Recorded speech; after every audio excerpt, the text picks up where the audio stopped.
Dear students, आज हम discuss कर रहे हैं एक्सरसाइज 7.4 का क्वेश्चन नंबर 4 जो है क्वेश्चन नंबर 5 डिस्कस करेंगे एक्सरसाइज 7.4 का। तो इस क्वेश्चन में हमने पहले भी डिस्कस किया था कि इसको हम कैसे सॉल्व करेंगे। तो डियर स्टूडेंट्स चलिए इनको डिस्कस करते हैं वन बाय वन। तो डियर स्टूडेंट्स, क्वेश्चन नंबर 5 में अगर हम पार्ट 2 को देखें, इसमें कहा गया है कि आप इसमें अगर हम देखें, इसमें हमें कहा गया है कि आप tangent 60 degree minus tangent of 30 degree divide by 1 plus tangent of 60 degree and tangent of 30 degree इसको इवेल्युएट करें। तो डियर स्टूडेंट्स, ये कुछ भी नहीं है, हमें सारा पता है कि टेबल से इसकी वैल्यूज लिखने हैं। ये टेबल हमने पहले डिस्कस किया था कि इसको कैसे जनरेट करेंगे। तो यहाँ से आप टेंजेंट 60 की वैल्यू डाल दें और टेंजेंट 30 की वैल्यूज डाल के और प्लस माइनस करें, सिंपल अरिथमेटिक्स है।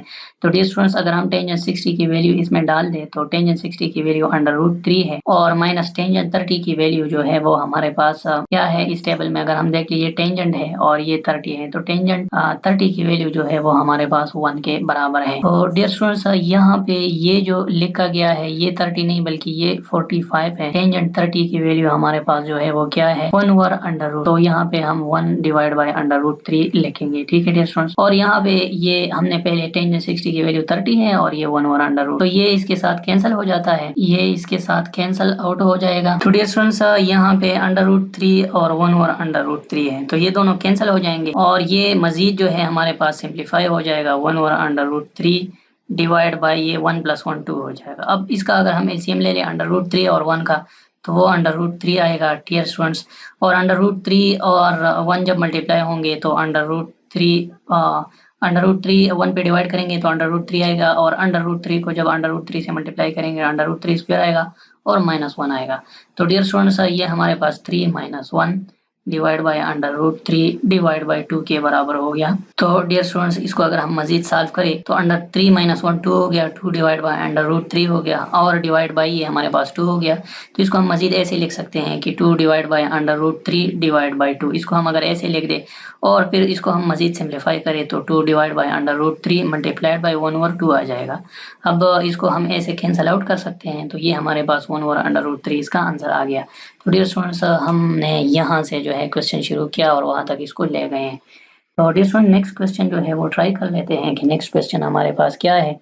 नेक्स्ट क्वेश्चन में हमें कहा गया है कि आप cos of 45 divide by sine of plus tangent of 45 को मालूम करें।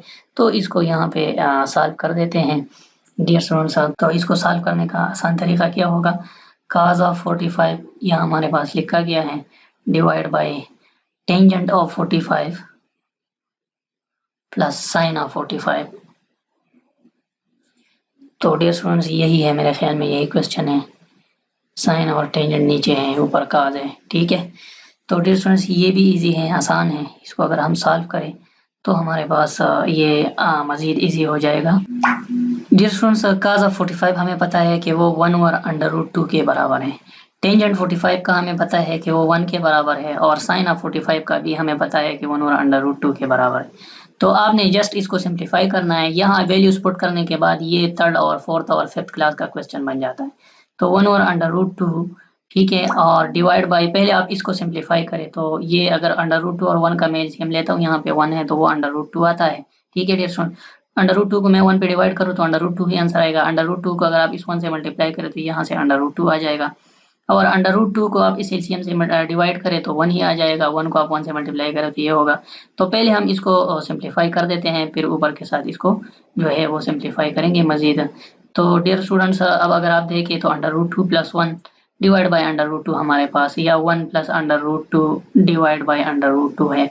तो इसको अगर हम मजीद आसानी से लिखें तो ये हमारे पास ऐसे भी लिखा जा सकता है कि 1 divide by √2 divide by 1 + √2 divide by √2, इसको हम ऐसे लिख सकते हैं।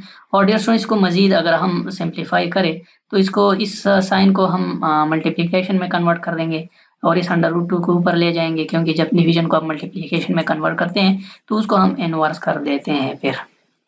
तो इसको ऐसे कैंसिल करिए डियर स्टूडेंट्स और आपके पास आंसर जो है 1 + 1/√2 आ जाएगा।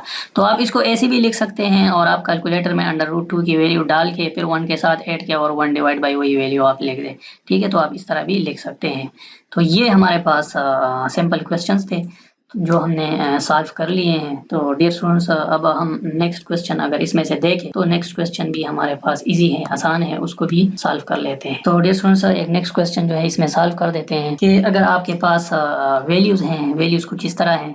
डियर स्टूडेंट, हमारे पास एक क्वेश्चन है कि आप cos पाई बाई 3, ठीक है, into cos of pi by 6 into minus sin of pi by 3 into sin of pi by 6। ये हमारे पास एक्सरसाइज 7.4 का क्वेश्चन नंबर 5 में पार्ट नंबर 5 है, ठीक है डियर स्टूडेंट्स।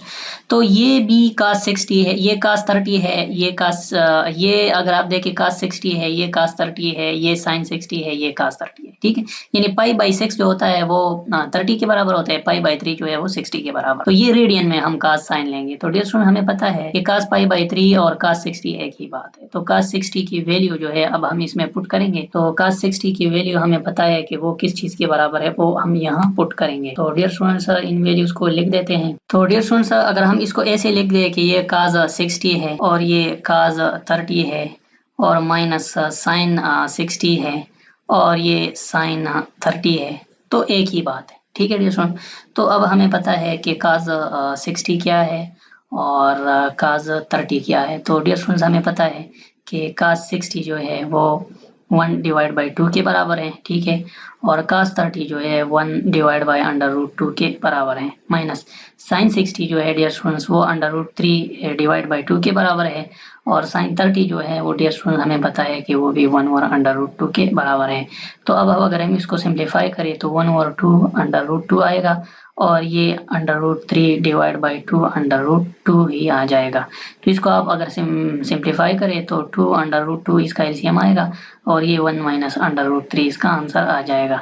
तो ये अब आप मजीद सॉल्व कर सकते हैं कैलकुलेटर के थ्रू, बहुत आसान है, इजी है। अब डियर स्टूडेंट्स, हमारे पास एक नेक्स्ट क्वेश्चन है, क्वेश्चन नंबर 6 है। क्वेश्चन नंबर 6 में हमें बताया गया है, क्वेश्चन नंबर 6 में हमसे पूछा गया है कि इन विच क्वाड्रेंट थीटा लाइज, ठीक है।